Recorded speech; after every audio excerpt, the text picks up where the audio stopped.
Kuuɗe Lilaaɓe suura 9 aya 13 yaaki 15. Nangol Istifanus. Allah barkiɗini Istifanus, hokkimo bawɗe waɗuki kuuɗe mawɗe kayɗiniiɗe e alaamaaji nder yimɓe.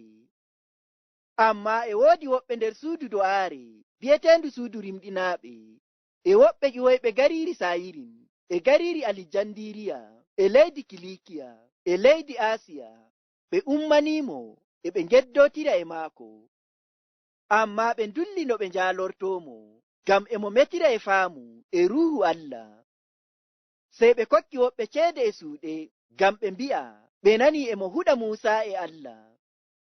Non ɓe umminiri ɓerɗe yimɓe e mawɓe e moodiɓɓe Attawra. Sey ɓe nangi Istifanus, ɓe njaarimo yeeso kawtal mawɓe, ɓe ngaddi ceedu'en fewre. Ceedu'en ɓen mbi'i, koo nde neɗɗo o'o e meta kalluka dow wuro ceniingo e Attawra. Min nani emo wi'a, Yeesu Najarankeejo sankitay wuro ceniingo, o waylitay donuuji ɗi Muusa hokki en. Sey fuu jooɗiiɓe nder kawtal ngal cutii Istifanus, ɓe ngi'i yeeso maako wartii bo yeeso malaa'ikaajo.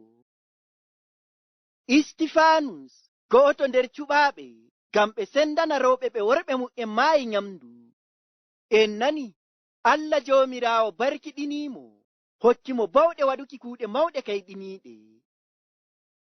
Ɗum e holla en barka Allah Joomiraawo e wondi e Istifanus.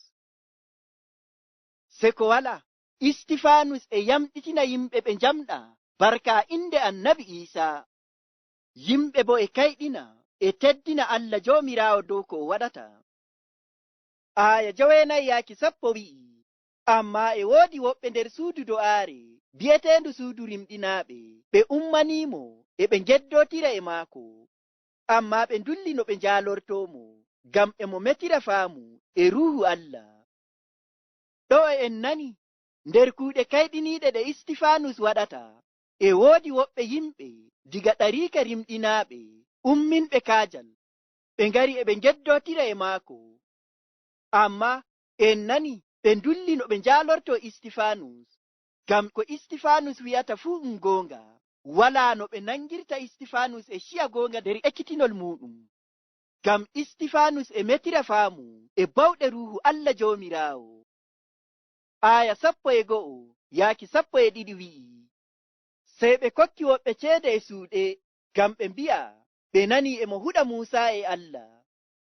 Non ɓe umminiri ɓerɗe yimɓe e mawɓe e moodiɓɓe Attawra. Sey ɓe nangi Istifanus, ɓe njaarimo yeeso kawtal mawɓe. Ɓe yimɓe ɓe ɗariika rimɗinaaɓe geddotirooɓe e Istifanus dow wolde Allah, ɓe ndulli no ɓe nangirta Istifanus e ciya goonga. Ngam non sey ɓe kokki woɓɓe ceede e suuɗe, ngam ɓe pewa dow Istifanus, ɓe mbi'a, ay min nani neɗɗo o'o e huɗa Muusa e Allah. E non ɓe umminiri hakkillo yimɓe e ardiiɓe diina Yahudanko'en, haa ma ɓe ngaɗi ɗum nangi Istifanus, ɗum yaarimo yeeso kawtal mawɓe, ngam ɗum hiitoomo. Aya 13 yaaki 14. Ɓe ngaddi ceedu'en fewre.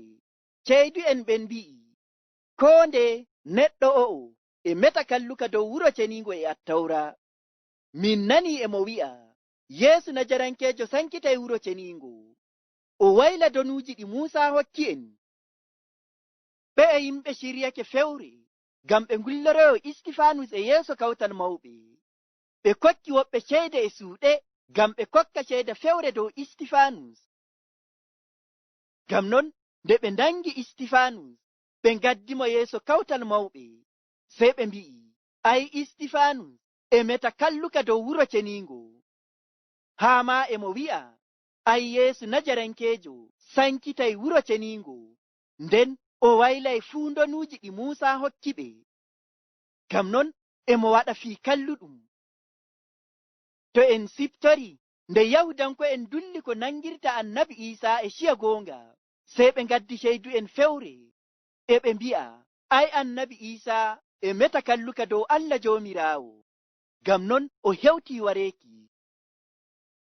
Non maa ɗo en nani yimɓe ɓe nde ndulli leyfi ɗum nangirta Istifanus, sey ɓe shiryi fewre, ɓe ngaddoy ceydu'en fewre, e ɓe mbi'a, ai Istifanus e meta haala kalluka dow wuro ceniingo, haa ma e mo wi'a, ai Yeesu Najarenkeejo wi'i, sankitay wuro ceniingo ngo'o, o waylana ɓe fuu ndonuuji ɗi Muusa hokki ɓe.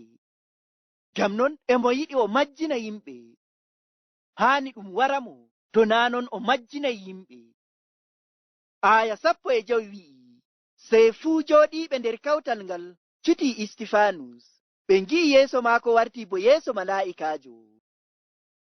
Ɗo ko Allah Joomiraawo yiɗi holla yimɓe ɓe'e, nde ɓe cuti yeeso Istifanus, ɓe ngi'i e ngo ɗelkita bo yeeso malaa'ikaajo. Lallay se ko wala, Allah Joomiraawo e tabbitinana ɓe Istifanus wala leyfi, nder ko Istifanus fuu wi'ata ɗum goonga. Nder ayaaje ɗe njangeten to yeeso, en nanay ko Istifanus wi'ata dow ko ɗum wullorimo.